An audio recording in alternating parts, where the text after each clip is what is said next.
आज मी उपवासासाठी भगरचे पापड बनवणार आहे। भगर हे दळून आणायची गरज नाही किंवा उकड काढायची गरज नाही, अगदी सोप्या पद्धतीने झटपट होणारे इथे हे भगरचे पापड बनवणार आहे।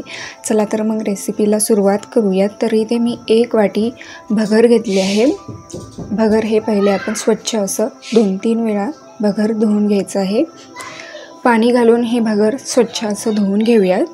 तर इथे हे स्वच्छ धुवून झालेलं आहे। आता यातलं पाणी आपण काढून टाकूयात। तर अशा प्रकारे मी इथे 2-3 वेळा भगर स्वच्छ असं धुवून घेतले आहे। परत एकदा यामध्ये पाणी घालूयात। रात्रभर हे भगर पाण्यामध्ये चांगलं असं भिजू देऊयात। तर इथे हे भगर रात्रभर चांगलं असं भिजलं गेलेलं आहे। यातलं पाणी काढून टाकूयात। आता हे भिजलेलं भगर मिक्सरच्या भांड्यामध्ये काढून फाईन असं पेस्ट बनवून घ्यायचं आहे। पाव कप पाणी घालूयात आणि मिक्सरवर याचं वाटण बनवून घेऊयात।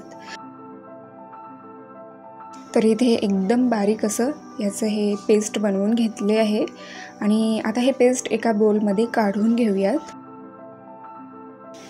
आणि परत एकदा पाव कप इथे मी पाणी घातले आहे। तर अशा कन्सिस्टन्सीमध्ये आपल्याला हे पापडसाठी भगरचं बॅटर बनवून घ्यायचं आहे। आता यामध्ये चवीसाठी काही साहित्य घालूयात। तर इथे मी 1 चमचा चिली फ्लेक्स घातले आहे। उपवासासाठी जर चलत असेल तर चिली फ्लेक्स घालायचं आहे, नाहीतर हिरवी मिरची मिक्सरवर थोडंसं बारीक करून ते घातलं तरीही चालेल।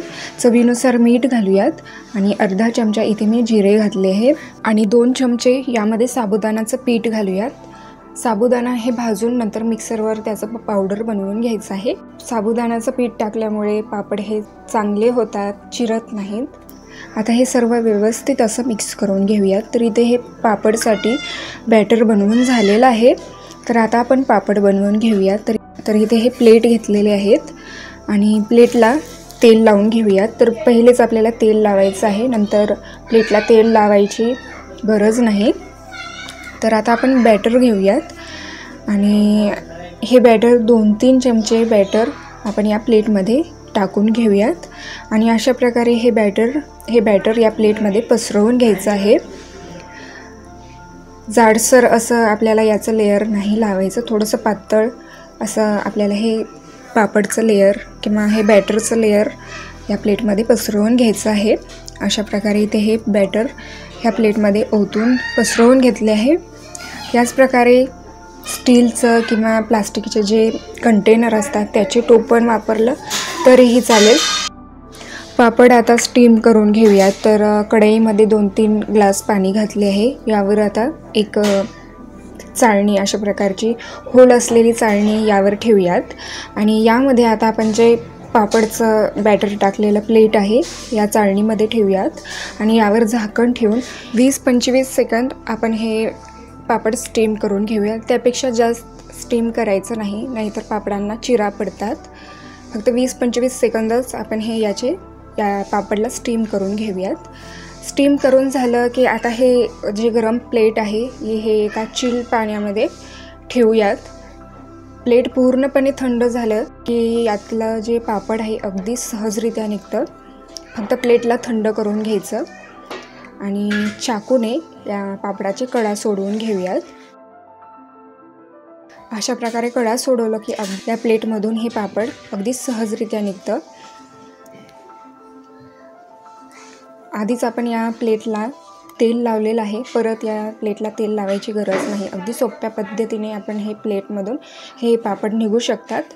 तर इथे हे सर्व पापड मी स्टीम करून घेतलेले आहे। स्टीम केलेलं पापडचं प्लेट पूर्णपणे थंड झालं की चाकूच्या साहाय्याने या पापडच्या कडा सोडवून घ्यायचा आहे आणि अगदी सहजरित्या हे पापड या प्लेटमधून बाहेर निघतात। पापड वाळायला जास्त वेळ लागत नाही, एका दिवसामध्ये हे पापड चांगले असे वाळून होतात। कडकडीत उन्हामध्ये पापड चांगले असे वाळायला घालायचे आहेत। पापड सकाळी बनवलेला आहे आणि संध्याकाळपर्यंत चांगले असे कडकडीत इथे हे पापड वाळले गेलेले आहेत। वर्षभर हे पापड चांगले टिकतात। तर आता आपण पापड तळून पाहूयात। तर कडकडीत तापलेल्या तेलामध्ये हे पापड सोडूयात। तर इथे हे पापड तिपटीने तेलामध्ये चांगलं असं फुललेलं आहे। अशा प्रकारे इथे हे अगदी सोप्या पद्धतीने आणि झटपट उपवासासाठी भगरचे तिप्पट फुलणारे पापड तयार आहेत. चला तर मग परत भेटूयात अशाच एका नवीन रेसिपीसोबत.